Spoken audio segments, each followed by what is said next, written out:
we say amazing things at funerals, and we do amazing things at funerals, but sometimes we don't do it in advance.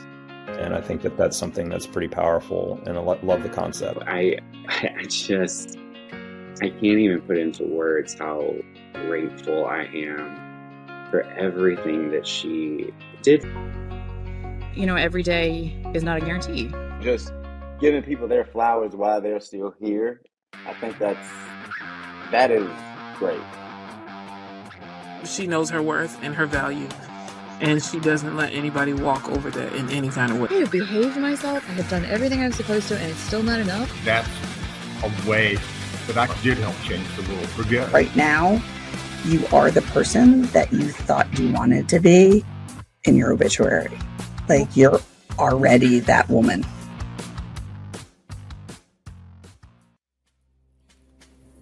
Welcome to your funeral. This is Virginia Silky. I am here with my co-host Beth Savage, and we are excited to introduce you to our next guest. Her name is Emily Moore.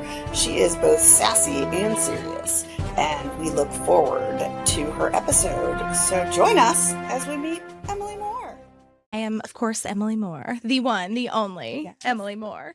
I have a long laundry list of random things that I have done that have led me to where I am in my part-time gigs, bartending, which is probably like the favorite hat that I've worn.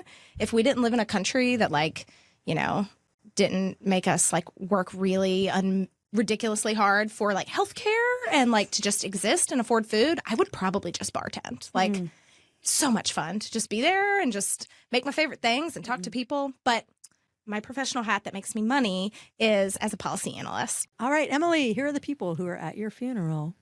My name is Jess. I've known Emily for quite some time. You know, where we're from back home is a small town. Everybody knows everybody. I knew of her.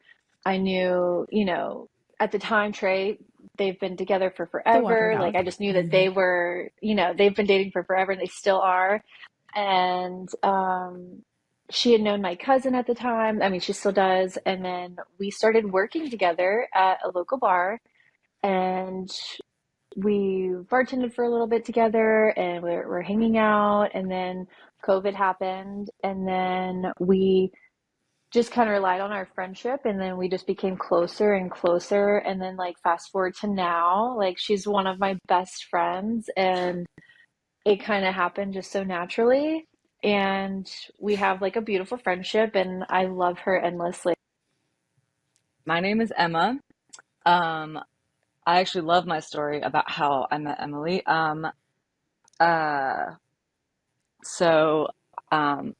She moved in, her and Trey moved in to our building in September of 2019. The dates are important, obviously, to our origin story. So we didn't talk for really a while. Like, I think we would see each other in passing. And I remember she was working at the Water Dog, and she recognized me. And she said, "Hey, I think you're my neighbor." And I was like, "Oh yeah, hi, what's your name?" And so we met then. That was, I think, early January of 2020. And then we still just mostly, like, in passing said, "Hey," I think we kind of figured out we had some mutual friends, but we didn't really talk. And then, of course, COVID hit, and we all found ourselves spending a lot of time just sitting outside on the porch. I couldn't tell you the next time I talked to Emily after that, honestly. She might be able to remember. But next thing you knew, we were very close, and we got to know each other a lot over the course of, obviously, the COVID lockdown, and then just the following times of being neighbors for, like, I don't know, 2 more years after that, probably. I think they moved to Richmond last year. My name is Sarah Pentecost. I have known Emily since 2006 because we met in middle school. So probably like the first day of middle school, because I think we were in the same homeroom. So it's been, I can't even do that math in my head, like 17 years, I think. Just kind of crazy to say out loud. Yeah. But a little bit goofy, but like I would say like Emily was like the cool girl in school. She was always like the cool girl. I'm Hannah Hoyt. I have known Emily for about a year now. We met through a mutual friend here in Richmond that knew her from Lynchburg. So when Emily moved to Richmond, she already had a contact that was our mutual friend. We met at dinner with our friend and then have been hanging out since. My name is Kristen Lennox. I have known Emily for a little over a year, maybe like a year and a half. And I met her through where we work, and we both work at Voices for Virginia's Children. I'm actually on the advocacy and engagement team. I'm the director of engagement over there. So, and then she's a policy analyst. So our work intertwines a lot, although different departments. Hi, my name's Caroline. I've known Emily for, I guess, a year and a half or a year now, and that's Audrey. She's a big fan too. Emily is my neighbor, and we actually met online, oddly enough. We bonded over some Like she's in the witness problems protection that we have been dealing with in our Caroline, I'm very personal sorry, that's my lives, fault. and I'll then fix that. realized as we got talking that we lived down the hall from each other, which is just so Caroline and I crazy. met on Reddit. But I feel like that is the first time I knew that she was my people. Every time I talked to her, I learned something more amazing and interesting that I love about her. My name is Trey Barnett. I have known Emily now for 11 years. Me and Emily met We've known at each other Lynchburg longer College. than 11 Well, years. what is it? The University of Lynchburg now. It was Lynchburg College at the time. So Lynchburg College.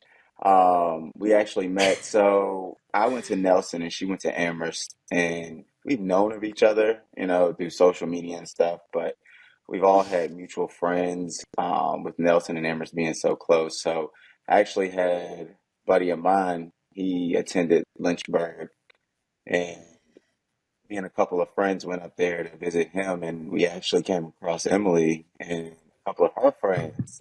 So that was actually the first time that we had met. So I would say it was October, I think maybe we went there. And, instantly, like Shout I out said, we Tate had Hall. flirted and stuff on social media. So it was kind of like, there she is. I don't really know how to act right now. I don't know what to say, so I'm gonna just play it cool. But we introduced one another, and immediately it was just great from there. He told me he saw my panties. I was I'm sitting. sorry, what? I was sitting. He left that part Yeah, that's out. an important part. I was Yeah. sitting on like a lofted bed, and I had like a dress on and my legs crossed, but like he was at an angle where he could just see up my dress, and he saw my panties. And then it was the rest is So, history. and then we were in love. That is awesome. Emily will tell you what panties those were for $50 a pop. I if you want to don't email her. remember. No, tell the people. You know what they were. I've still got them. You'll even send them to Totally, them. totally. Yeah, the exact panties. Yeah, the exact panties. So tell us about that group of people. That makes me so happy. Those are like my people. Like those are my people. When I think about like COVID has been so hard, right? Like we have been so physically disconnected from our people, and some of these folks that I have met since I've moved to Richmond, but many of them, as they shared to you, like are lifelong friends to me, and they mean the world to me. And to see them sit there and be like, how the heck did I meet this crazy girl? Like, what was she doing? It just brings me so much joy. I love that. I love it. These are my people. They're really wonderful people. All right. So we've got another sort of, I think we asked maybe a little bit deeper into how you became friends or kind of when they knew you were their people. Okay. So this next part is going to kind of reflect that as well. You mature as you get older and you change, and like you hear things about people and you see people and you get to know them and you're like, this person's amazing. Like, why weren't we friends before? And I think it just happened so naturally. And then when COVID happened and like working together, it just blossomed into something. And like now we live in two totally different states, but like we talk almost every day, whether it's like texting or Instagram or just the littlest things, like, and also we're those friends that like we'll send paragraphs and paragraphs and like I kind of need a response, but then it'll be like a couple of days and neither one of us will respond, but like that person will respond and be like, oh, it's fine. We both work opposite schedules. She's during the day, like she's that day person, and then me, I bartend all Worst night friend long. ever. So I'm up really late, and like her being a former bartender, she totally understands it. And I think that's why our relationship is like the ebb and flow. Like she's my daytime, she'll respond during the day, and then I'll probably respond at like 1 a.m. when I'm off work. She's a seller, and I adore that. There's no like it's just accept me for who I am, or chick rocks pretty much. It's and that's I can appreciate. I adore that. Most men probably would be intimidated by that, and I'm not ashamed to say it. Like she's the leader. Like I know the social norm is for the man to take charge and always be the voice, but no, I think the woman needs to take charge and needs to be the lead, with the strong man behind her. So and I've told plenty of people that, like, that's just how I feel, honestly. Like she's the leader. Like she's out here changing the world, one step at a time, day by day, like even when she's not on the clock. Yes, I noticed in your email that your sign off I loved. Is it like radical self-care? Yeah, Emily and I came up. Yeah, I'll add the context there. Emily and I came up with that together, because I forget what it was, but it was people treating your inbox, your email inbox, like texting, like it should be so quick, right? Because so many people's emails are on their phones now, and we kind of we had a chat where we were like, how does it make sense? It's email. I think both of us entering into our workspace with this energy of like, it's not going to be me. We're not going to be that person this time. We just weren't. And so, yeah, we actually came up with those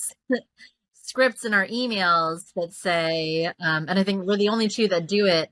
But we did it really to hold ourselves accountable and one another accountable. And it says, in pursuit of more work-life balance or more work-life integration, these things are combined. So, in pursuit of more work-life integration, I'll be checking my email once in the morning, once in the afternoon. And so we try to hold ourselves to that. It's also about shifting the culture and having an email note like that says, hey, this is what I'm doing. We get messages from people being like, I appreciate that. Like, thank you for naming that. I appreciate Kristen giving me credit for some of that, but it was like mostly Kristen. Oh, well, that's not the way she remembers it. Right. She remembers it as you. That's right. Those are some of your people and how they think of you and how your friendship was created, which I think is lovely. Yes. Like, yeah. So I'm going to say this now, where I'm going to use this, which is one of the things that we ask people in this podcast. One of the points is, what's something you want Emily to know that you don't really tell her very often? And everyone we asked, get ready. Everyone we asked was like, and so amazing. It was amazing because they were like, what the hell kind of question is that? Because I tell her all the time. I mean, like Trey was like, no, we're really good at communicating that. And like a lot of your friends were like, no, we tell each other all the time. And I was like, well, maybe it's just us old people who are like not good at it, because they were, I mean, what they were saying was like, none of this is going to surprise Emily. Like, I want her to hear it. I want her to know it. But, this is not the first or only time she'll ever hear this from me. And so I just thought that was so beautiful that you have that constantly in your life. Do you feel like that's true? Like, I feel like that's so true. I have these like accountability buddies that are like, it's just spoken. Like, we've never said like, hey, when I fuck up, you tell me. And when you fuck up, I tell you. Like, it's just written into the code of like our friendships nowadays, right? Of like, hey, we are friends because we share the same values, not because, and like, even for like my longtime friends, like we've been through a lot of, like me and Jess explicitly have been through a lot of changes in our life together. And like over that time, I think the explicitness of it is like, you tell me what you think and I tell you what you think. And like, maybe we'll get upset, but like it's for the better for all of us. And I value that so much because like the last thing that I would want is to be gone and then being like, damn, I should have told Emily that like she was wildin'. Or I should have told Emily that like maybe she was a little too radical at work or like, you know, whatever. So for me, for them to deeply feel like I feel like I'm at that place with all of them where they're like, hey, I'm going to tell you if you're acting out. But like for them to feel that way too means so much to me. Because it's one thing to like for me to feel that way, but like not actually know what they're thinking. Yeah. But for them to really be like, no, like if I had something to tell Emily, she'd know. I don't need two old women, like two random old women I don't know, asking me what I feel about Emily. Like I told her yesterday when I saw her. Yeah. And so the funny thing is, you immediately went to like, if I'm messing up, they're going to tell me. But they were all talking about how much they tell you they love you too. So I love that it's such a balance too. But yeah, I mean, again, part of this podcast came from me not telling people those things and regretting it deeply and like deeply in my soul. And it was so refreshing and so amazing to hear that, like, maybe this generation's got it. Like, maybe you guys are like really figuring it out. And I love that for you. And I love that us old folk are learning that. Old folk. Right. But we're learning that from you. And the fact that, you know, even though we were your teachers or professors, we're learning from your generation that it's okay to say these things out loud and you don't have to pretend and then say it at someone's funeral or write it in a secret letter. Like you can literally just walk, like Trey can just walk in and be like, hey, I love you and I value you and wow, you're working really hard today. Like, like it's not that it's no big deal, but that it's constant reinforcement and also constant like, well, maybe that wasn't the best plan. But I so appreciate you also naming what I didn't just name of like, actually, they weren't talking about them not telling, like calling you out. Like they tell you they love you. And like, what are you actually listening to? So like for me, that is such a deep reflection of like, am I listening to them when they tell me all these nice things? And am I listening to them when they tell me they love me? Or am I only listening to them when they criticize me? So like for me, that is a huge reflection point of you saying that, of me being like, yeah, they'd let me know in a heartbeat if like I was acting out. But it's like, all right, but those same people let you know in a heartbeat that they love you too. And like you don't ever have to question that should mean more than them calling you in. Like I appreciate being called in, but like also these same people are very much willing to be like, you're doing your best. I love you so much. And the how fact valuable is that? It's amazing. And that, I mean, you took a part in creating those relationships too. So you were like, oh, I only deal with people who are like this. But the truth is, when we talk to people about your friendships, what they say is we were instantly friends. Right. And so you created that culture together as friends. It's not you sought out people who are already like that. You know, you all created that together. And that's really amazing, especially some of them that you haven't known a long time. Right. That you all were just like, cool, we're going to be completely open, completely honest with each other for positive and negative things. And so one of the things that people said about you a lot was that you were 100% authentic. Yes. And I appreciate that. Use the word authentic so much. That is like what I aim to be in my everyday life. So like that is like the most important thing to me. Well then, bullseye. That's right. Because you're doing it. You're doing it. Yeah. I almost hated that word as much as we already hate the word impactful. Like by the end of this, I was like, I get it. She's authentic.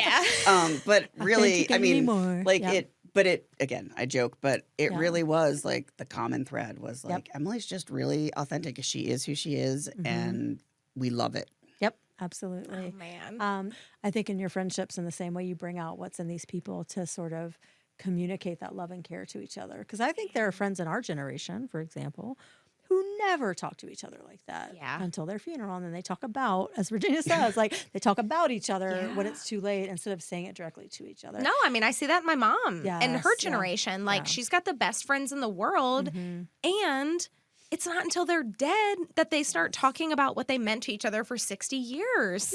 Yeah. It's like we know we love each other, but like we didn't have to say it. But why not? But right? like now we're sobbing at your funeral because we didn't tell you enough that we loved you.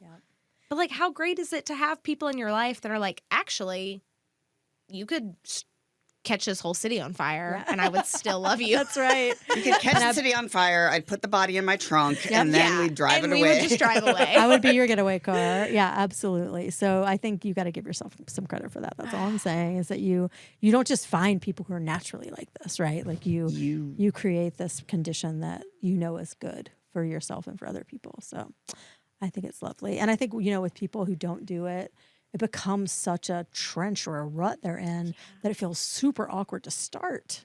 Even if they hear something that's convincing to them or that they know, it's so hard. If you haven't for 10, 20 years said, I love you, you're fucking amazing. Right, if you haven't said that, it's impossible. Yes, to we should start all or be the feels people impossible. that are like, I love you, drive safe, watch for deer. Yeah, text me when you get home. That's it. Like, That's my mama. I am Look out for the deer. Be careful, watch for deer, text me when you're home person. And if it's been more than 30 minutes and you have not texted me, I'm calling you. I'm texting you. Like, I am your mama bear friend. So another way that Silky and I are different is she thought of all these really creative, interesting questions for people.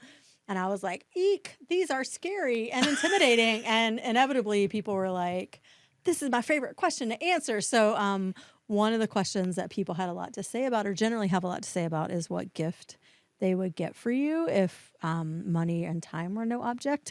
So that is the section that we have coming up next. Oh, stop. We'll see what they say. I would just pay for the wedding.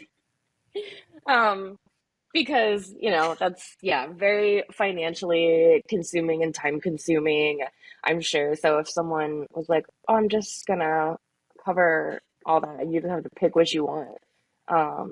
I feel like that would be, I know. Somehow the front of that got cut off. Gift. And Trey and Emily have just been together for so long. So it's been really awesome to finally see them, get engaged and like take that next step. So I feel like it's a long time coming. And I think if I could do something, it would probably just be like, pay for the wedding. They deserve to have a really nice celebratory event. Actually, I'm booking Rihanna. If I was to just give her like a small gift, didn't cost anything, I would 100% make her like a baked good or some kind of treat, homemade, made with her in mind. She's got a sweet tooth. See, that's where I got that from. So brownies or banana pudding or something along those lines.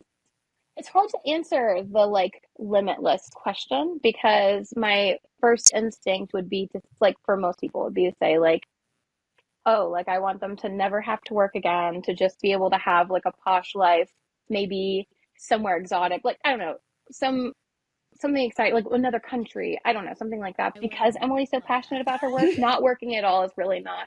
I feel like that wouldn't be the best option for her. I do feel like something more along the lines of giving her more time, both for work or for play or for whatever else, like something like her never having to worry about cleaning her house again, like a house, like, paying for like housekeepers or like a personal shop or like something along those lines, because I feel like, just like taking some kind of task off of her plate, giving her more time, less things to think about, I think would probably be my route. I think the gift of time is a wonderful gift for anybody. I would, I mean, I think it'll have to be part of my gift. My gift would be like unlimited airfare all over the world. Yes. I feel he would love that. I feel like all she ever wants to do is explore every corner. Yes. And that ain't cheap, but it requires time. So it would be like a bundle gift, I think. I think the gift would have to bundle with time and unlimited travel. I feel like people who should be recipients of the gift of the whole world and being able to access it in so many ways, like she would also just be so hungry and enthusiastic about like all the different cultures and foods, and like you don't waste a gift Yeah, you don't waste a gift like that on just anybody. Emily, I wish that I could give her an endless vacation because she works so hard, you know, in her job, her personal life, like with her community, like everything that she does. Like, if I could just give her an endless vacation where, you know, she could just vacation anytime she wanted and like come back to work whenever, or like, because she even takes all of her work and everything with her when she vacations. Of course she does. Yeah, I wish I could gift her that so she could have like the best of both, because I know she really enjoys the work that she does and everything that she does, but I know she loves a good vacation, but she doesn't take them as much as she needs and deserves. So I'm sure you know this, but she like loves cats. I mean, just all she does is scroll on Instagram and it's just like cat after cat after cat. I'm like, yeah, but and Call that's me what like out. turns her on about him, I think. Like she can't, like he ignores her, like just rejects her, like just walks by and she's like, oh my God, you give me that loving. So like that drives her crazy. Like she picks him up and tries to just squeeze the life out of him. He hates it. He does. And he stays away from her because of that. Like she craves him that much more because of it. And like it doesn't matter what type of cat it is, naked cat, uh cat with a tail, like it doesn't matter. Cat with a Cool cat. tail. It don't All matter. of I was them. trying to be a cool cat and it worked. But so I would get her like uh either like a zoo or some kind of just home for cats, like that, and then like My man would buy me a a zoo. garden because she loves plants too. Well, it gets better. I think that's like really like where she can clear her mind and kind of, just be free for a little bit because with the work she does, it is stressful. Like it's a job that never stops. Um, it's just ongoing. Like it, even working from home, you don't know when to cut it off, and even like I said, there are days off. You're still working because you're involved with what's going on in the world. You know what I mean? What's going on in society. So how do you ever get a day off from that when you're in it? You don't. So like dealing with plants and when she waters her plants and stuff, that really is like her free time, her time to kind of get away. I think. I love that so much. In my obituary, I literally have she loved spending time outside and with her abundant plant collection. Oh, that's lovely. And now he's going to toss some cats in there That's too. me. And yes, the cats. Like, get me a zoo. That is the nicest He thing wants- anyone's ever done for me. Is he going to hire staff? Trey's got it under control. Well, Yeah. just in general, like Yeah. if you get me a zoo and then I have to deal with it, that's labor for me. That's I true. think he just wants you to water the plants. Okay. When he you wants feel you like to it. love the cats. Like go give Love cuddles. the cats and water the plants. When you want to.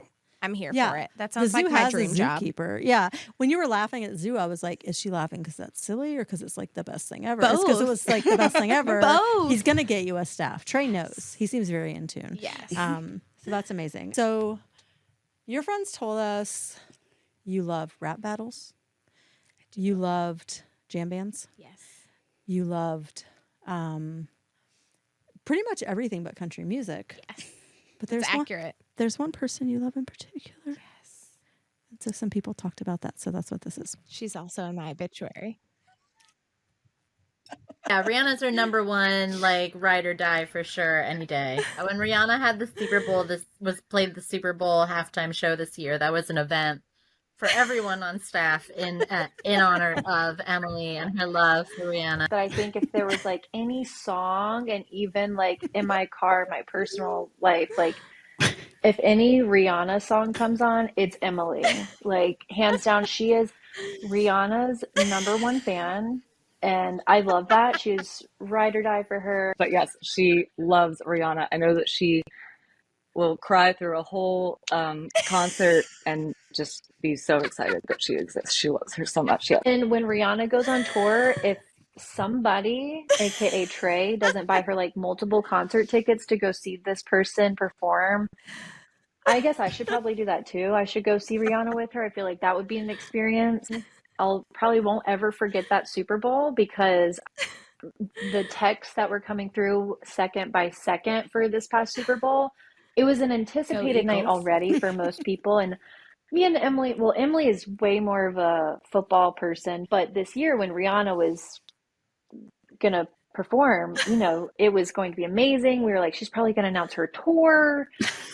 As soon as she came out, I saw the bump and I was like, oh God, oh Emily. My soul crushed for her because Emily didn't get an album or a tour. And she's been waiting like 5 or 6 years now. I remember vividly talking with her after the Super Bowl, and she was telling me how she was sobbing during the halftime performance just because she was looking at Rihanna, and I was cracking up. I so remember when Rihanna had a tumble on a bird scooter, and I never heard the end of it. She was like, I'm never going to get on one. Like, Rihanna got really hurt, and yeah. Okay, so what face does she make when Rihanna comes on? Like if she first hears it, she's like she had never heard Rihanna before. I'm like, you know what this is? She's like, it's a new Rihanna song, but it's not. It's because Rihanna hasn't been music in like 5 years, and she'll tell you about it. I'm not kidding you. We went to a Rihanna concert probably like back in 2015, 2016. And we had really good seats. It was in DC. We were like 8th row. And I mean, the place is packed. She cried the entire concert. Like the whole thing. That is so sweet. Entire concert. I was like, you really, really love Rihanna. She was in the presence of her queen. Oh my goodness. Was she also crying through the... Yes, she was. Makeup coming down her face. She's like, just recording it. I'm like, okay, I see this is real for you. Yes, there are videos of this.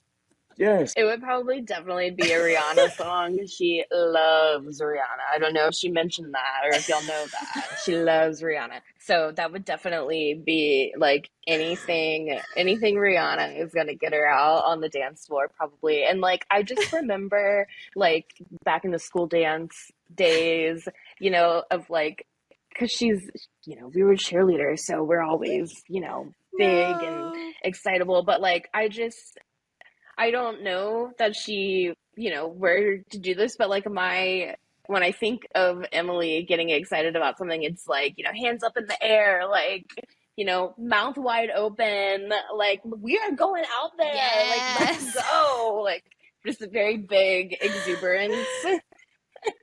That's excitable, Emily. Y'all, I've never heard such a true thing. Like, listen to this. My obituary literally says, and if you lost her on a night out, you could guarantee that she was somewhere dancing, parenthesis, probably to Rihanna. That's amazing. It's true, and I love that they know this about me because, like my kickball song, we all got to choose a song when we came out for kickball. Like, my song was Rihanna. Which one? I don't remember. I think I changed it week to week. Okay, fair. There's just too many good ones. Right. And then it changed to Meg the Stallion. But like either way, like Rihanna's my queen. Yes. And the fact that I don't expect them to not know this about me. Sure. But the fact that all of them brought that up, it's important. Chef's kiss. It's so important. It was so impressive. This is me crying to Rihanna on April 28th, 2013. The video, I think, is on my computer, but like we were right up there with my girl. This is a terrible picture, but like we were 8th row and my caption says crying my eyes out. I love Rihanna. And you can like, I wish this was visible. You can see this man behind me. Well, who is very upset. He's like, if this girl does not calm down, I paid a lot of money to be here. To be in the 9th row of a Rihanna. No, but he was in the 9th. behind me. Or he at was least in the 9th or 10th. You're right. Yeah. He was very upset. That's so You might have to send us that picture so we can put it. We'll add I it. will. We'll add There's it. a video somewhere of me just like sobbing, like hysterically. If Yes, you please. find it, just hit share. Don't worry. And that's okay. But that's accurate. You cry. It is. So what is it about Rihanna? I just love her. I don't give a fuck attitude. Yeah. Like, I have always been a Rihanna music fan, Mm-hmm. but it was something about when Rihanna. So let me even back it up. It even became more personal for me when Rihanna and Chris Brown, that domestic violence situation happened, and she really like took control of her own narrative and her own situation. For me, I was in a family that domestic violence was prevalent in, and I was like, you know what? Like, you don't have to, I mean, you're a victim of this situation, but you're a survivor, and like you have control over this narrative. And for me, it was like who she became after that spoke so much to me as a person, but also like she just makes the best music ever. Right.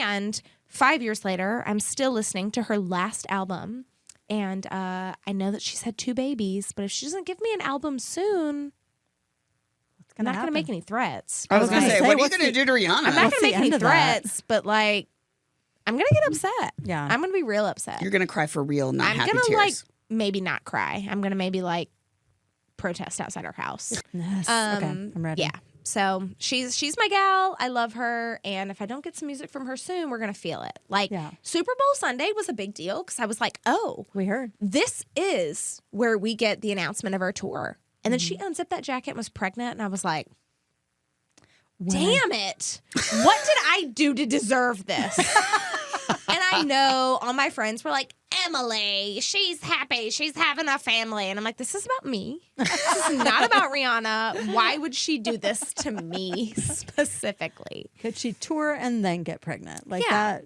There are ways to plan these things. If Rihanna, if you're listening, I am your number one fan. And if you don't give me a damn tour, I'm going to be really upset. Oh, okay. So that was fun to learn about you. But we also learned about just that you're just a fun-loving gal is one of the things that we learned. And if Rihanna had some scooter trouble and you were never going to get on one, I'm not going to say... Only because Beth can play it, but I am going to say liar, liar, pants on fire. Let's see what happens next. And what it could be. I love so many things. I don't know. I can't tell you. I can't remember. What face do you think she would make if she saw a cat? Oh, a very excited one. She's obsessed with cats. She would be so excited. We've actually had a lot of conversations about the Lowe's cat here in Richmond. Francine lives at one of the Lowe's locations here in Richmond, and her name is Francine.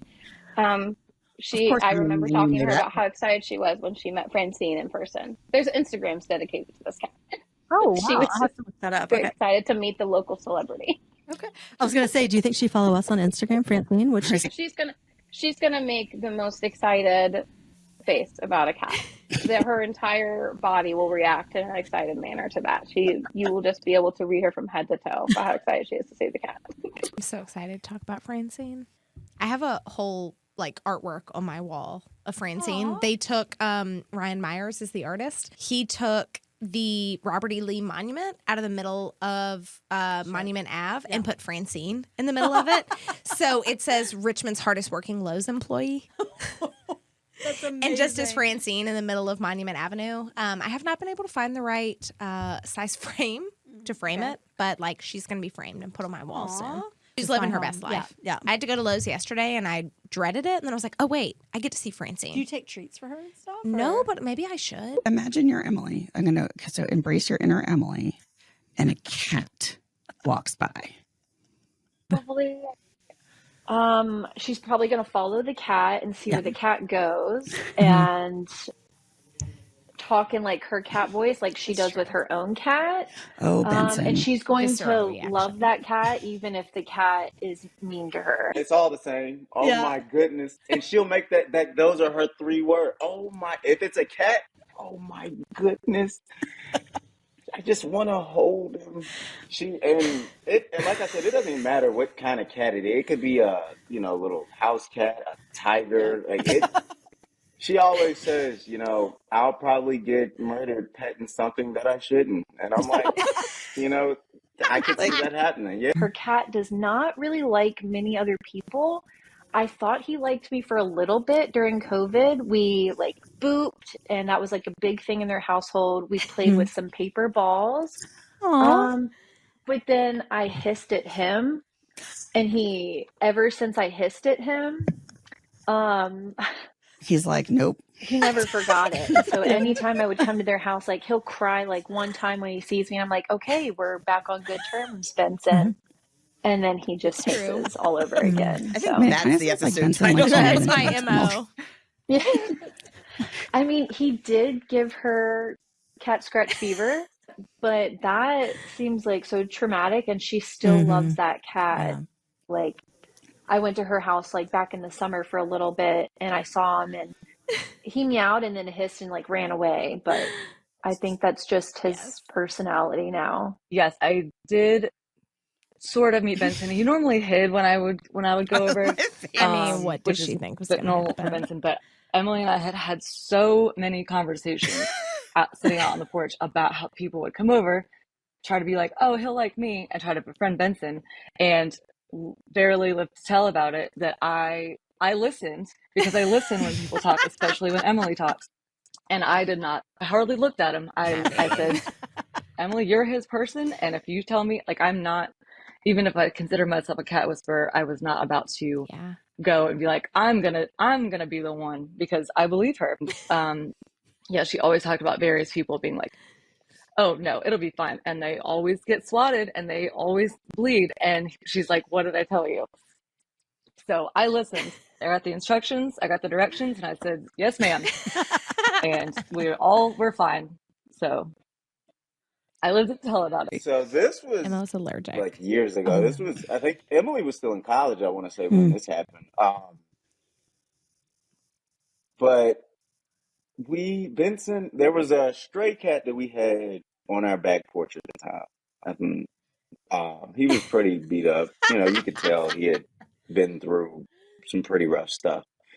But anyway, Emily being Emily, saving the world one day, one cat at a time. She goes out there and she's like, this cat's beat up. I'm going to feed it. I'm going to show it some love. Yada, yada, yada. Now, to be fair, she did call, it wasn't the Humane Society, but she called somebody and was like, hey, there's this stray cat out animal here. control. It's hurt pretty bad. Yeah. I think y'all should come take a look at it. And they were like, no, we can't do that for whatever reason. So They did. she took matters into her own hands. She went out there and she tended to the cat. And she comes back inside and, Benson, he, I guess, smells the other cat on Emily. And he does not like it. At all. No. So he gets, hunched up, the hunched up back, the fluffy tail. All the signs of this cat is about to lose its shit. So Visual. he is making weird noises at this point. I'm getting ready for work. And he has Emily like cornered in the kitchen.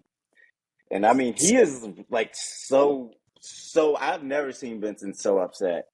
Oh my goodness. So he like making all these weird noises. I'm brushing my teeth and I just hear Emily scream like the most, it was just petrifying to scream. I was like, oh my God.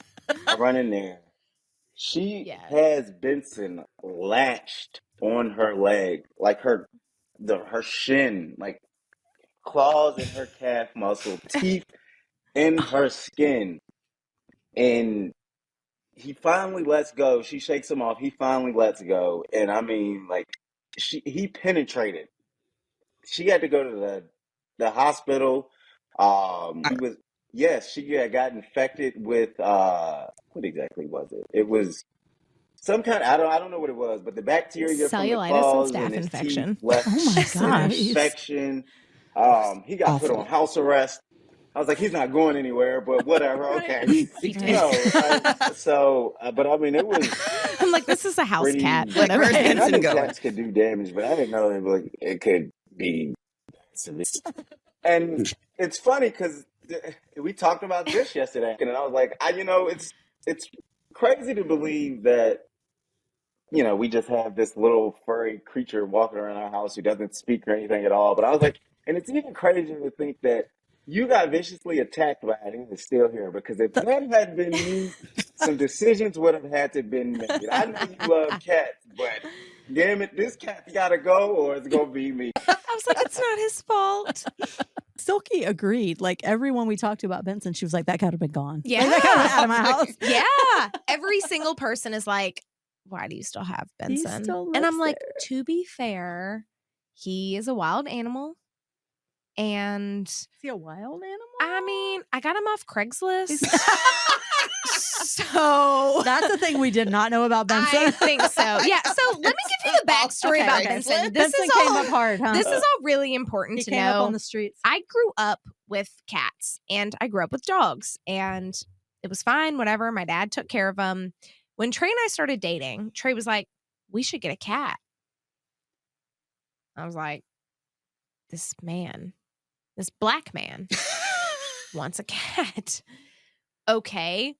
And instead of going to our perfectly good humane society that we have in Lynchburg, because they've got tons of cats. It's great, yeah. Right? It's a great place. Yep. I went to Craigslist and I found this cat for $10. And I was like, hell yeah, I'm getting this cat for $10. He's super cute. From a person who sells a cat on Craigslist for $10. So like, it's worse than that. So many red flags. You know the fire station on Fort Avenue, like right beside the basketball court? Mm-hmm. It was the big house right beside it, right beside the fire station on Fort Avenue. Mm-hmm. Hoarder house. We walked in and we were like, oh my God. And there were cats everywhere. And they just needed some tens eggs. of 20s of cats, like just cats running that guy everywhere. was getting rich at $10 a pop. And I was like, oh my God, what did we get ourselves into? Or they needed eggs. They're like, which one of you gotta go? Yeah. We need eggs. Pretty much. And they handed us this cat. We didn't have a carrier. We didn't have we did not come prepared to get a cat. They put a cat in our hands and we were like, here's $10. All right, here's $10. We got this cat.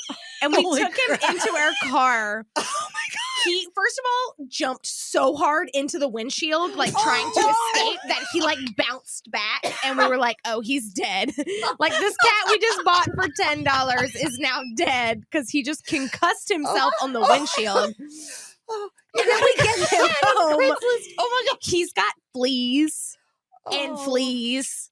And then some, his fleas had fleas. Oh my God. We had fleas for months. Fleas, trying to get rid of these damn fleas from this demon cat that we paid $10 for on Craigslist. Who's now multiply concussed. This cat has a different personality now than when you picked him up. Yes, because he just tried to kill himself in our car. Yeah. So, to be fair, you didn't. This is all Trey's fault. This is all Trey's fault. I see that line. Trey wanted this cat. That's a good linear. He wanted a cat. To be fair, you went on Craigslist to get the cat. I did. I don't know why I wasn't like, you know what? Let's go to the Humane Society where we can adopt a cat. They'll have a microchip, all these things. I was like, let's get this cat off Craigslist where murderers go to take people into their homes. Oh my God. And here we are at 18 and 20 walking into a hoarder home with this trying to get this kitten. He was 4 months. That is too much. And here his 11th birthday will be in April. And he's never wanted to be out of our house so much in his life. He loves Trey. I've never met, if me and Trey ever, end our relationship, he's got to go with Trey. I can't take him with me. He loves him some Trey. Aww. He does not respect me. He does not listen to me. Trey will look at him and he'll be like, oh, my bad. But the other day he was in my closet. Yesterday he was in my closet and I'm looking everywhere for him. And I move my clothes back and he comes running out of the closet because I spotted him. But I'm yelling at him. Does not take me seriously. Trey will come in the closet and be like, Benson. And he'll look at Benson and Benson will and he'll just run out. Benson knows Trey is dad. I think he thinks I'm either his girlfriend or his kitten. But I'm not mom. I'll tell you that. Anything but an authority figure. Nothing. No, I do not matter. He does not care. When I was here at Lynchburg and went to Quebec for a summer for study abroad and I came back home, I expected Benson to be like, oh my God, I missed you so much. And he was like, wow, I really thought you were gone for good. Like, what are you doing back in my house? I loved the Quebec trip. Oh my God, it was so good. This Truly is a totally new dimension of Benson and He's of Trey, the to be worst. honest. I cannot believe that I did not know that he was a $10 Craigslist. We heard is a so many $10 things about Craigslist Benson, cat. but we did not hear this. Oh, yeah. $10 Craigslist fleece. I didn't know you could sell an animal Craigslist. Oh, for sure. I had no I idea. mean, I guess like you can get sell on your sperm Lynchburg and all kinds of Craigslist. weird shit on Craigslist. I will not. But thank you for the Does recommendation. Craigslist still exist? Yeah. What are you buying off there these days? Nothing legal. I'm looking for apartments. Oh, bless your heart. Hoping maybe it's a slumlord individual and not a slumlord company. Or a serial killer company, or Oh my God. Jeffrey Dahmer me, baby. This is a lot. This is my face hurts again. I don't know why. Oh my God. All right. All right. So you were worried about, Emily, what kind of, or you were worried they wouldn't tell crazy stories. Yes. I feel like the way you feared that, they didn't go all the way crazy because we didn't hear anything like truly too much. So if you'd like to supplement the upcoming stories, please feel free. Yeah, we're here for that. Let's hear it. Right. Why not? And you know, I'm kind of jealous because I'm more of like a reserved person, but I think that's because maybe in the back of my mind I'm thinking like, well, how will people react if I react this way? And she's just like, you know, I don't even care. I'm not do it. Take it or leave it, you know. It is what it is. So, like it's a lot Trey's of talking fun. about Don't kickball get right me now. wrong. I'm a fun guy, but I don't think losing all the time is that fun. So, I think it's not that I'm overly competitive. I'm just more competitive than most of the players that are on the team, I believe. It is loads of fun, though. Now, I don't want to lose every game. Like, can we make it competitive Boo, sometime? I'm like, Trey. No I know we fun. can be good. It's just like, y'all just, it's too much fun out here. Let's get a little competitive. Emily is a big drinking scooter person. Come on, Jess. I don't follow her behavior if she's drinking and gets on a scooter. I have video proof and picture proof of not to get on a scooter with Emily. Well, you obviously have this scooter story. She also has another scooter story that kind of came up. This one not as tragic as that one. So her and a friend, they had gone off to I can't remember which brewery it was downtown, but Three Roads they went off Brewery and had on come Main back in Street. the evening, and she comes inside. She's like, hey, back home. And I'm like, yeah, okay. I've been texting you, like, where do you have your phone? I've been texting and calling just to see where you all are at. And she's like, yeah, I'm pretty sure I have my phone. So she's looking in her purse, she's checking her pocket. She's like, oh my God, I had my phone in my pocket while I was scootering on the way home. So she instantly runs out the house, can barely get the words out We of her might not mouth, have made and her she's cry, but we made like, her snort. I gotta go. I'll be back. She gets back on the scooter, heads up the road in the middle of the night, and I'm like, didn't take anybody with her. I'm like, oh my goodness, I can't get in touch with her because she doesn't have her phone. She goes back, she finds the phone, she comes back. I'm like, look, Thanks to my next Apple Watch. time, please let me just go with you, so that way we're on one accord, and I don't have to worry about what's going on, or like if you're okay and all those things, because I worry. I do. If it was a mixed drink, something with tequila. She loves tequila.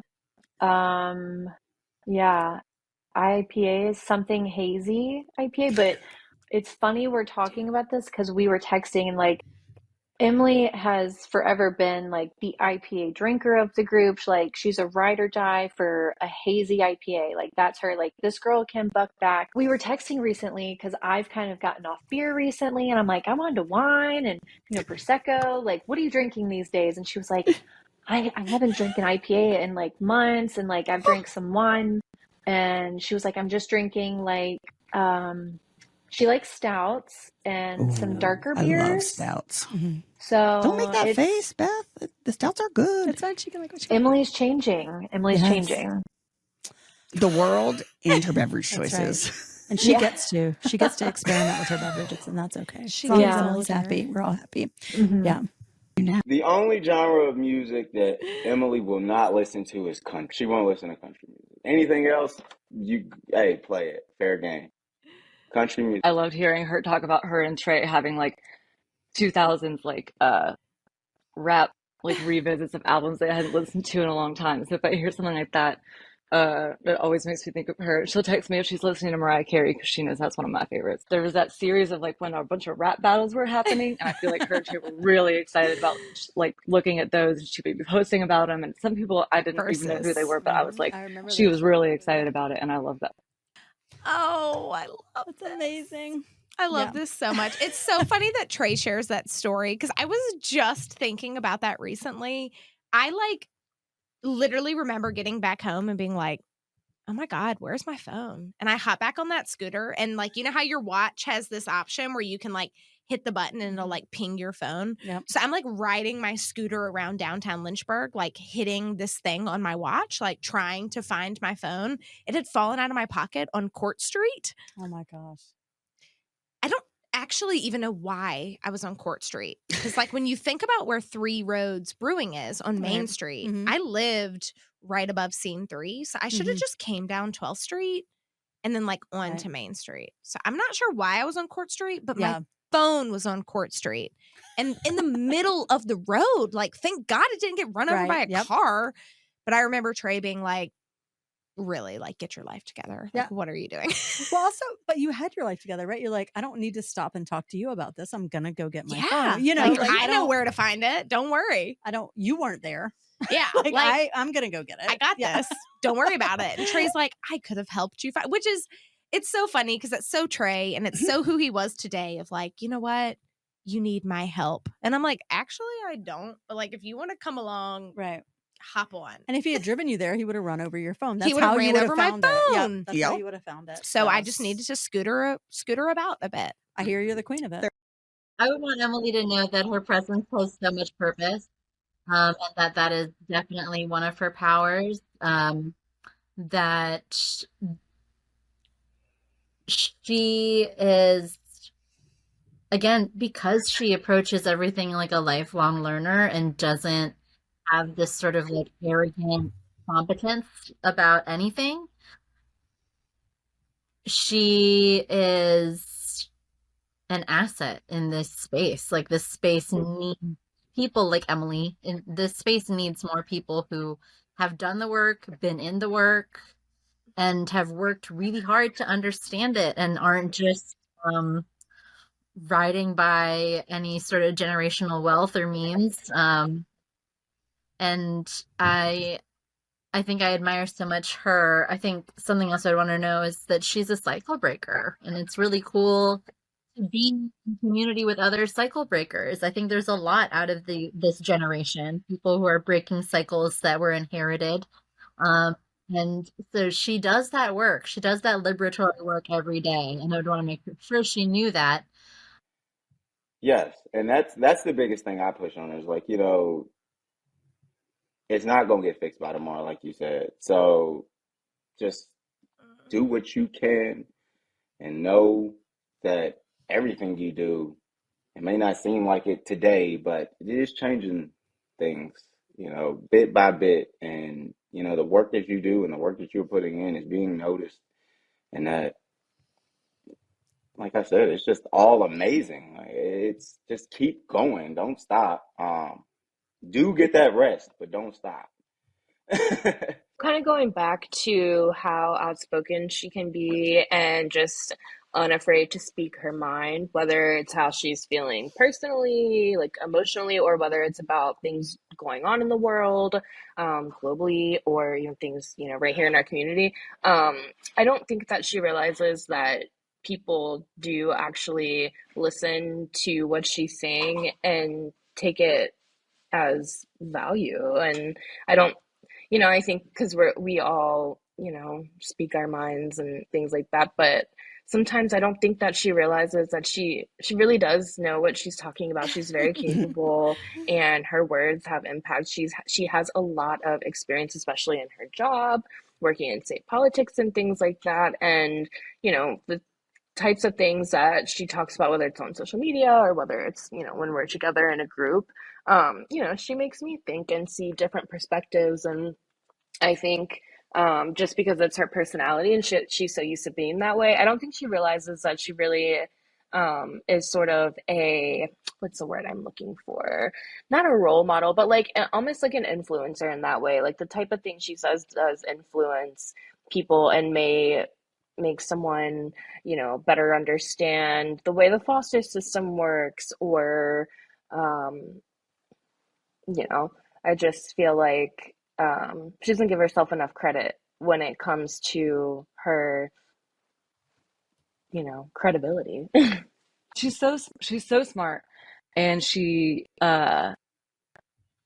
is so dedicated to like continuing to learn and study. And anytime she's ever sent me a work thing uh that she was working on, send me like newsletters or whatever she was working on, the content, I was just like, I love reading this, and I barely even understand what you're saying, like as it's being explained to me, much less like to know like the background and like being able to put all that stuff together and stuff. So uh yeah, I trust her on any and all like social work related issues. I'm just like, I know she knows what she's talking about, and um I really admire that. Emily is just the kind of person that you know you can always go to, whether you need advice, you need help with something, to talk through a problem. Like she's just always there, and like happy to help you with those things. And it doesn't seem to matter how busy she is, how hard she's been working, like what is going on her end. She's always happy to be there for her friends. I really appreciate that about her. I just really appreciate the type of work that she does. I think it's very admirable that she has chosen to do the type of work she does. I don't know very many people off the top of my head that I can say are in a job where they are making a difference every day. And that's definitely something that I could say about Emily's job. And she could have picked a million different jobs and probably better paying jobs. But she's choosing to do something that she believes is right and is helping people. And I just find that very admirable, and inspiring to others, to me, to want to be making those same choices in my life, to be helping others in the day to day. It makes me feel important because she's taken time out of her such busy schedule to text me or, think of something, or if she comes into a room, like she's taken time out of her day to either see me or text me. And I think that just says who Emily is as a person. Like she's such a busy person, and I feel lucky to be a friend of hers and to have her in my life. And she makes me feel important. But that's one thing I really admire about her, and a lot of times too, just because of where we grew up and a lot of people that kind of surrounded us and are in our circles, it's not always as easy to speak up about certain things because not everyone's gonna agree with what she says. So I think she's been very brave and courageous just to say how she feels about things and not worry what people think. To be successful, I think, in the space of policy, in the face of legislators who many, especially the more tenured ones, have a lot of ego, requires a ton of audacity and boldness and like courageous use of voice, which I've loved seeing her grow in ever since she joined us.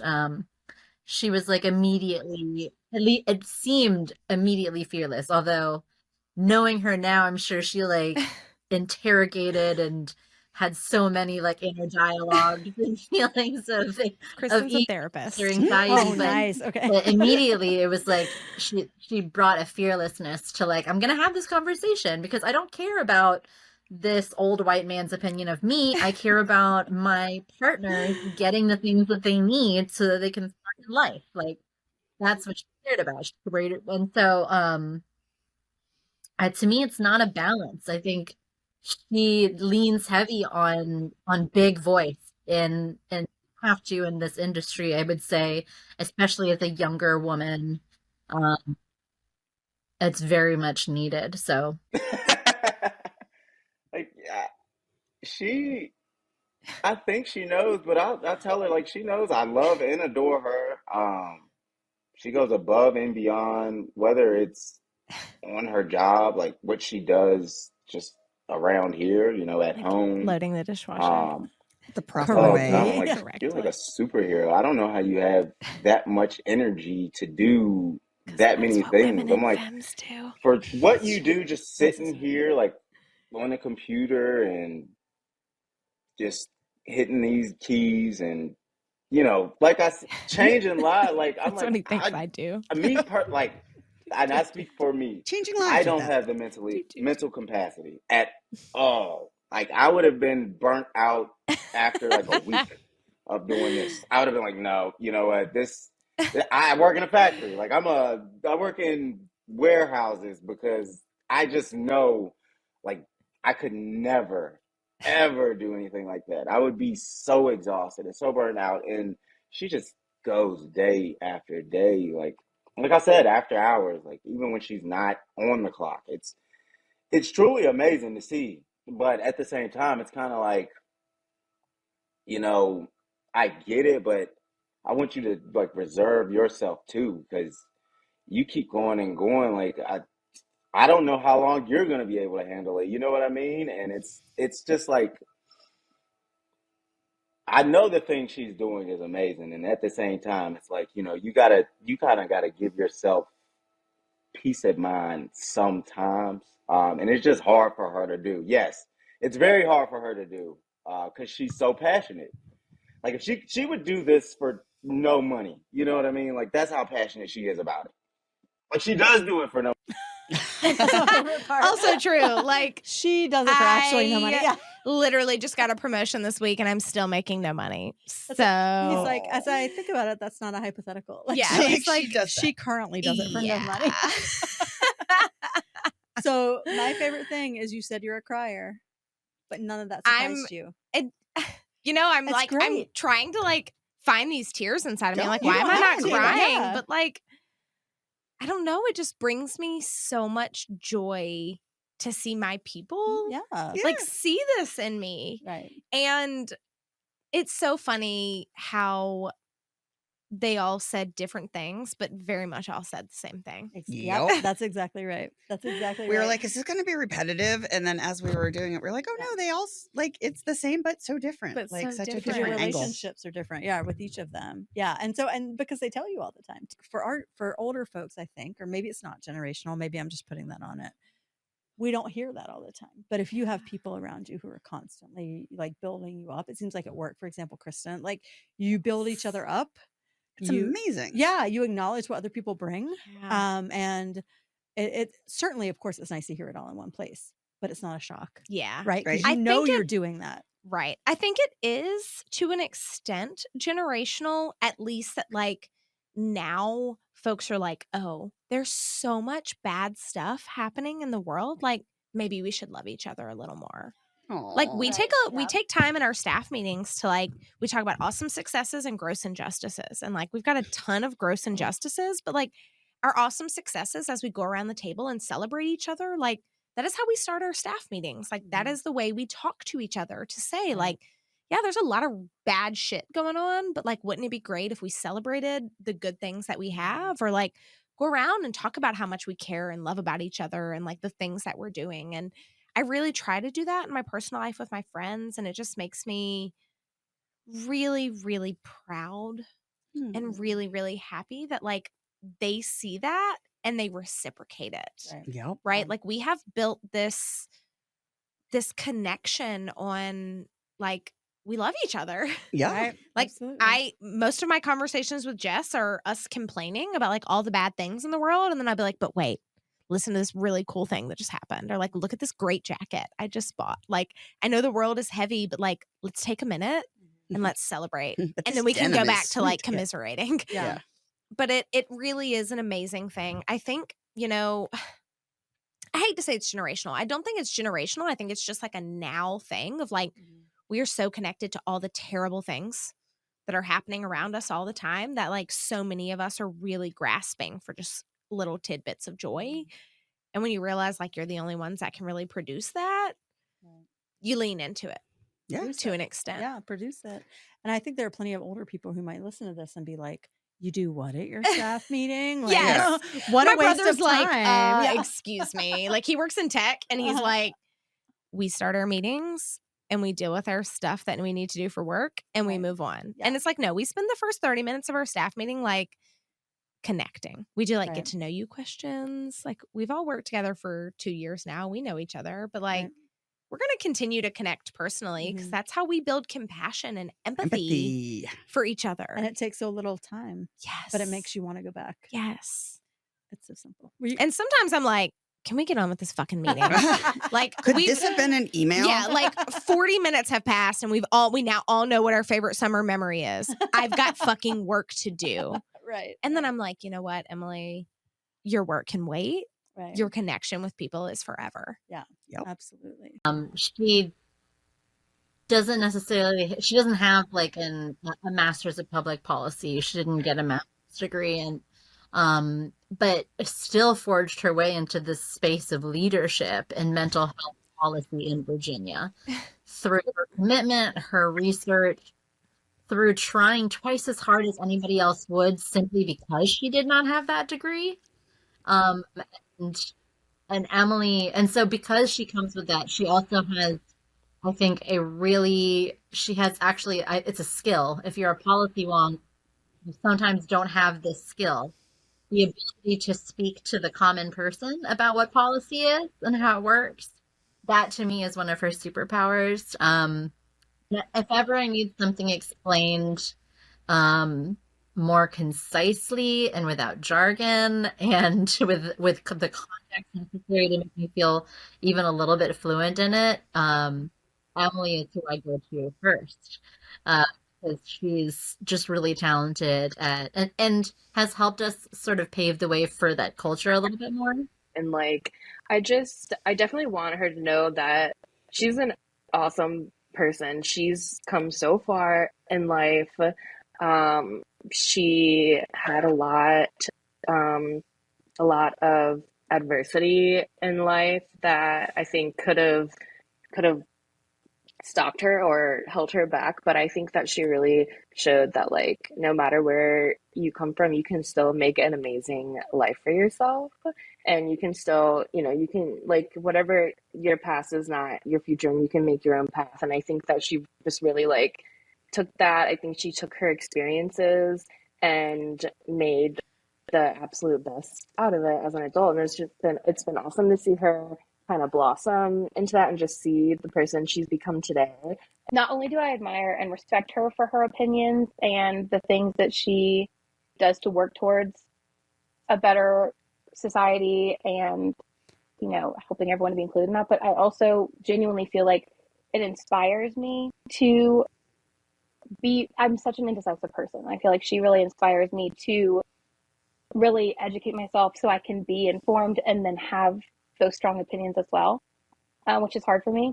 And obviously to inspire me to do the same, like to, be voting and encouraging others to vote and to know what's going on in those worlds, to be a part of that and not just to be a casual bystander that I feel like so many people are. She is so special because everything she does, she puts her heart into it and is just so committed to improving the lives of others and empowering people.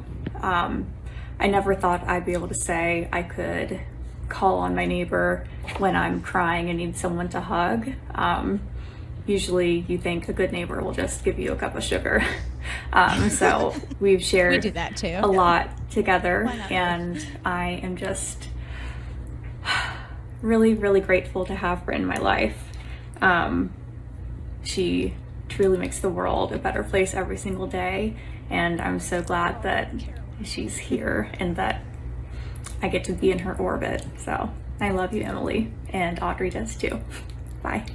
Like, I think the longer and longer we all go on this journey together of living our life more than we are working, the better we all are for it. So I'm really, really grateful to have a peer like Emily who I can have these kinds of conversations with. I think we've both like unlearned a lot and are relearning new ways. And as we move into positions of leadership, we get to pass that on to anybody after us. And that's all self-care is. It's community care and having a boundary so that people after you can also have a boundary and people after them can also have a boundary.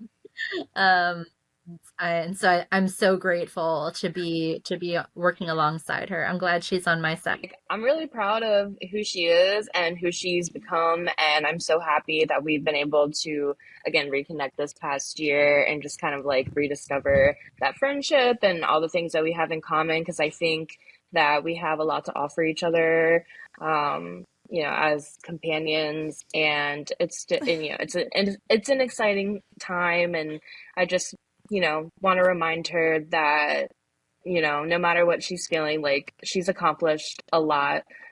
She's a successful woman, and she should always be proud of herself and never doubt herself.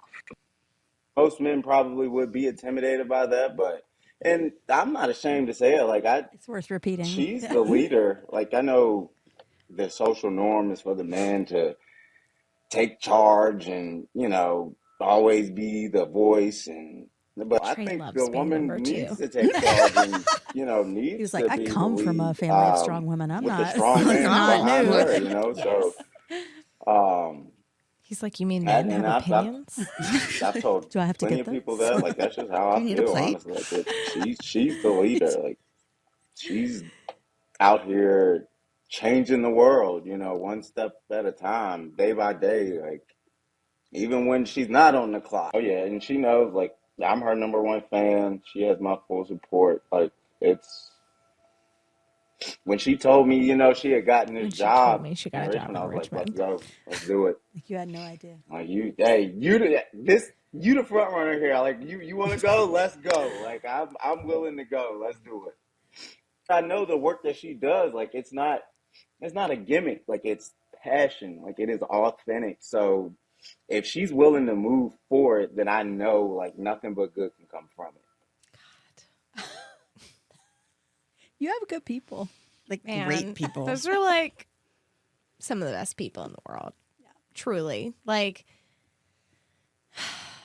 I just don't even have the words. Like, everything that they just sat there and said, like, I know they would say to my face. And I also know that as soon as they started saying it to my face, I'd be like, stop.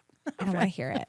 I don't want to hear it. So now to, like, be sit here and forced to listen to those things, it really is a blessing, like, in all the shapes and forms of what blessings can be, to just really be surrounded by people that, like, believe in you and are your cheerleaders. And, like, it's so funny. I saw this meme recently that was like, we should go to work with our best friends so we can, like, actually figure out what they do. And, like, none of these people, with the exception of Kristen, like, really know what I do on the day-to-day. And they believe in it with their whole hearts. They're like, you know what? Emily could be lying to me about what she goes to work and does every day, and I trust her in it. And that's just... feels good. Yeah, like, there's something to be said for the fact that when your work is important to the people that are in your life and they don't even understand your work, like, you're doing something for everyone. Yeah. Like, this is not for me. I don't get paid nearly enough to do this work. Like, I have, like, thought several times over the last year, like, do I sell my soul to go work for a paid lobbyist company, like a government firm, and make, like, 6 figures and do this same work that I'm doing and make a bunch of money for it? And every single time I'm like, Emily, you're not going to sell your soul to the highest bidder and pay to play to, like, do this work. Like, you were doing this work for people. And I think that just, like, that reassured me, like, I am in the right place at the right time. And then when I'm ready to be done with this work, that, like, it's not all that I am. Nope. And I so appreciate them being like, yeah, like, Emily cares about all this, but it's not just because it's work. No. Yeah. It's because they're human.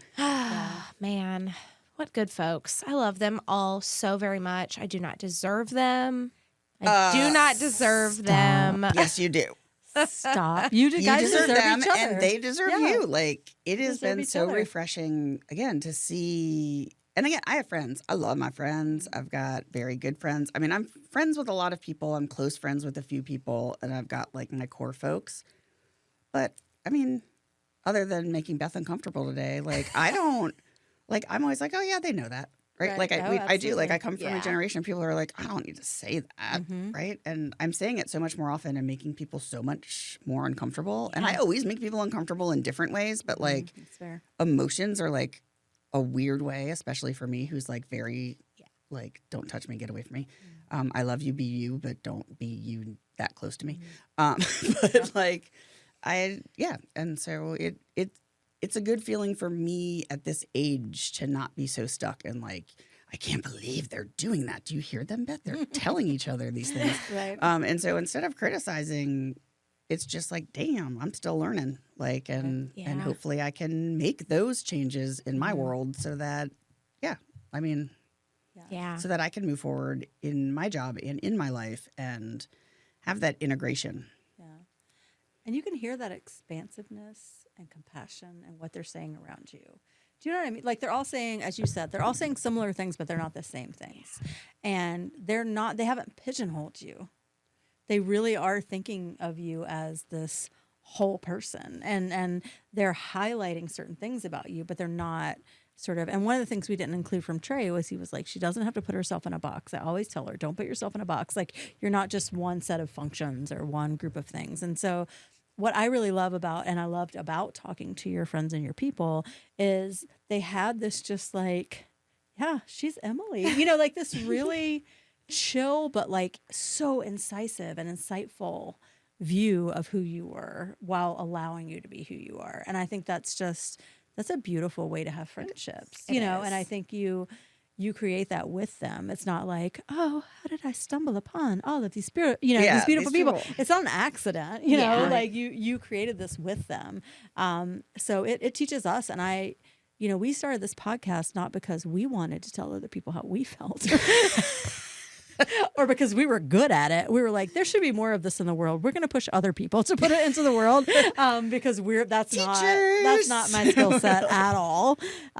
So I just love, like, I'm learning from all of the people that we invite onto the show. And I think the people you brought to us taught us a lot. So I'm really grateful for that. So thank you. Makes me just even more proud. Like, I'm proud that they're my people, but like, I'm so proud that they get a chance to imprint on you all and on like the listeners of this podcast to be like, we're in a really shitty world with like really shitty things happening to us all around us all the time.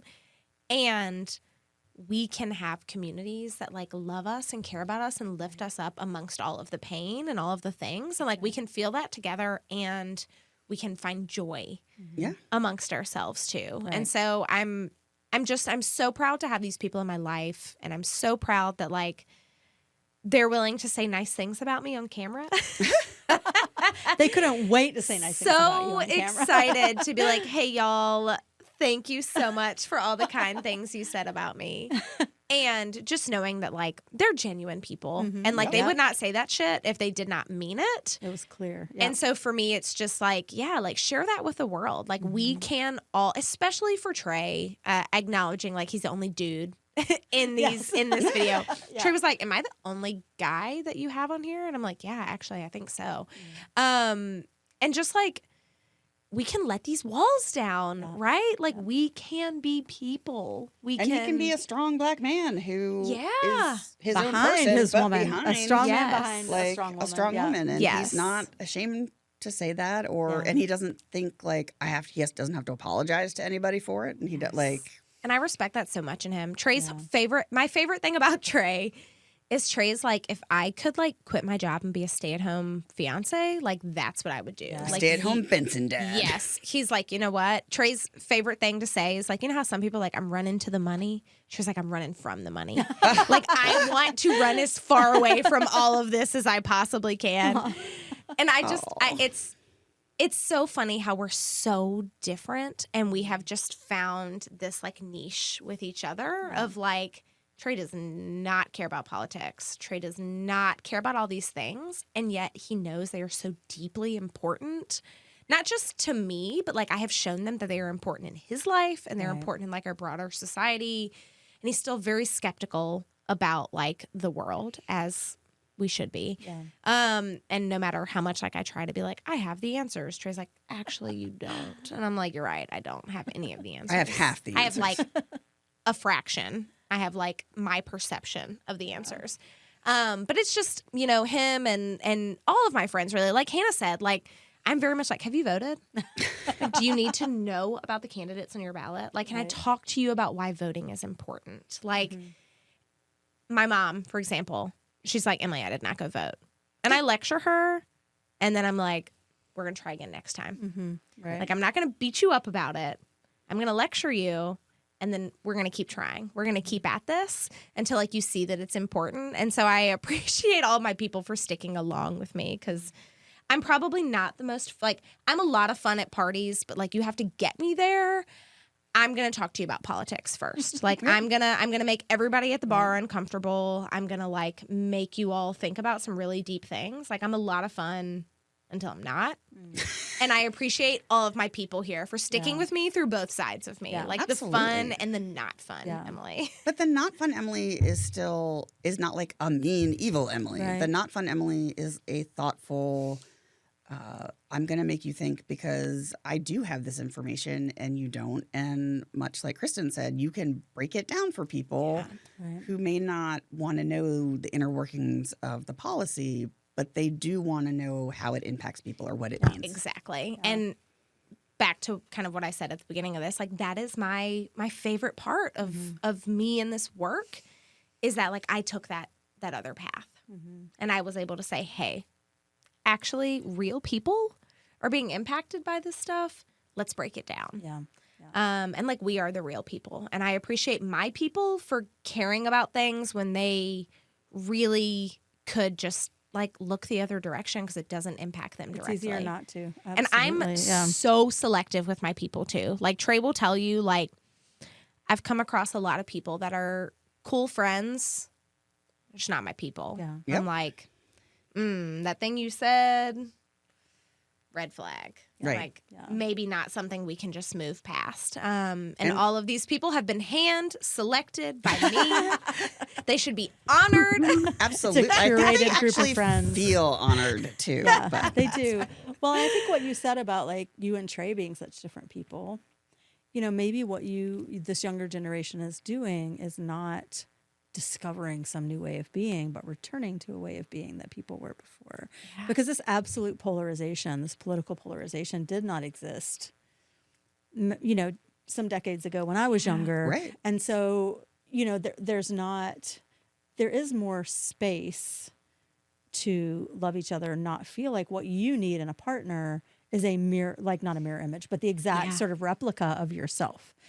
Because how do you grow if the person you're with isn't a replica of you? And so with your friends, I see kind of the same thing. And maybe I'm wrong. I only talked to them for 30, 45 minutes. But you don't need a replica of yourself, but you need people who care, who are committed, who are compassionate, who are empathetic, who, you know, can hear you out even when they disagree with you. And that, like so many things that we do around gender and race and economics, it's so simple, but we make it hard. Like, you guys had to work and work and work and work to get back to, oh, I'm going to understand you for who you are, you know, and that to me, I think you have this, like, really lovely kind of field of friends who are allowed to be themselves and allow you to be yourself. And who we're going to show with up limits, at. right? Oh, and we also learned that you can put artichoke on the best Rivermont pizza that we love so much. Which we learned a lot about Rivermont pizza. Yes. Which I don't remember. Pesto. Oh, the pesto. Chicken pesto. But Dave's a vegetarian, and she's like, "Oh, swap out the chicken for either vegan chicken now or artichokes." Sometimes we do tofu, which we don't really eat a lot. But it's like, it's not chicken. But yeah, she told us about the artichoke option. I'm like, what? I'm telling you. Life changing. I'm telling you. Like, all of my people also have their own things that, like, contribute to me too. Yeah. Emma Absolutely, is like yeah. my craft. She works, I'm sure she told you, Ned's at Rivermont Pizza. Yep. She's like overall their craft beer. Aw. I love craft beer. Emma loves craft beer. We used to love to sit outside on our balcony on like Yep. a summer day and like open up a couple of craft beer and like Right. split And them and share share. them. Yeah. Yes. Yeah. She told us that. It was so Yes, cute. like though Emma is like your pizza, your craft beer queen. Hannah just made me some of the best banana pudding I've ever had in my life. I'm I not know. even, I'm so tired that I'm not even going to go down the banana pudding road, but I really want to. Watch the Tarsha episode. Yes. Oh, I Yeah. have. I have never had her banana pudding, and I have to. Yeah, like yeah. I've heard you talk about it so many times, and I've been like, I have to have this banana Broken pudding. record. Broken I record. am. And It's like now you're like, amazing. no, like it really saved my life, and I'm like, Yeah. no, like I actually have to have this banana pudding. Literally, yeah. But Hannah made me a whole thing of banana pudding. Like she's our baker. She hosts like Ditmas and Yes, like she Friendsgiving talked and like all about these Ditmas. things. We invited like, ourselves she's- to game night. Please Yeah. come. Yes. And Do she the did things. talk about the 24-hour trip to New York. Like I mean, there's Right. so many things Yes. we didn't get to include that we love. Whoa. see it all. Sorry. I tried to But break your on wine that glass. note, Yep. we love you, Emily. I We love love y'all. you, Emily. I love y'all. Thank you And- for throwing me a fabulous funeral. I know, it was like really long. It was like the extended remix version. Holy shit. It is a black funeral. Yeah. At this point. Where is my hat? My hat is bigger than I yours. know. So do you feel, so one of the things we want with a funeral is, so like in the tarot deck, the death card is not always bad. It signals a rebirth. Yes. So, but for some of our people, I think we've been, More birthed. no, I think we have been surprised and pleased to be wrong. Yes. And that some people don't need a rebirth because they're paying attention the whole way. You know, and I think we started this podcast thinking, of course, everyone's like us, and they need Everyone's a middle-aged white lady. The world is on the model of me, you know, and they need this reawakening and this rebirth. But for some people, like with you, like with Tarsha, I think, like she is like, I'm ready to die. I think about it all the time, you know, and you're like, yeah, my friends, you know, tell me all the time, and when I tell them what I value, and I'm always kind of checking in with myself. Mm-hmm. So I hope that even though you're doing this on the daily, that there was something worthwhile in this process for you in terms of just kind of taking a break to celebrate yourself. Yeah. Because that's what we wanted to do for you. You were, dude, we've done 3 podcasts and you were on our top 3 list. I know, right? I was honored. I was like, excuse me, you two are my favorite people in the whole world. What do you mean you want me on your We're like, we podcast? have to get Emily. I literally texted my friend Kendall, but I was just like, you're not going to believe who just asked me to be on their podcast. Like, I have to celebrate this with someone who's going to understand. And Kendall was like, oh my God, like that is iconic. Like you two are my role models, my mentors, my icons. I was like, yeah, I'll be dead on your podcast. Of course you can kill me off and talk to my Right. friends. Why not?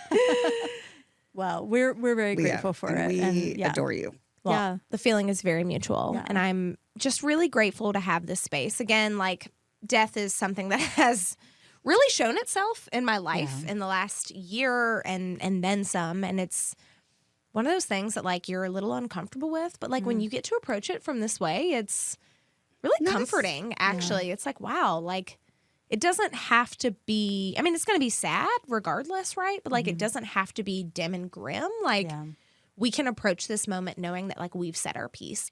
If something were to happen to me today, knock on whatever the hell Formica. else, that like nothing happens when I leave here. That like I feel like all my people will be like, you know what? There was nothing that I left unsaid to Emily. I love that. And I hope that that's true.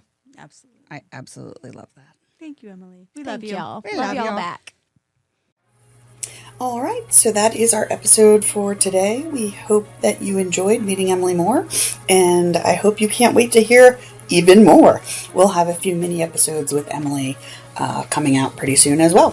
So thank you for joining us. Beth and Virginia here at Welcome to Your Funeral Podcast. Hope you have an amazing day. We appreciate you hanging out with us, listening, watching. However you ingest our content, we're happy you're here. Remember, folks, love your people.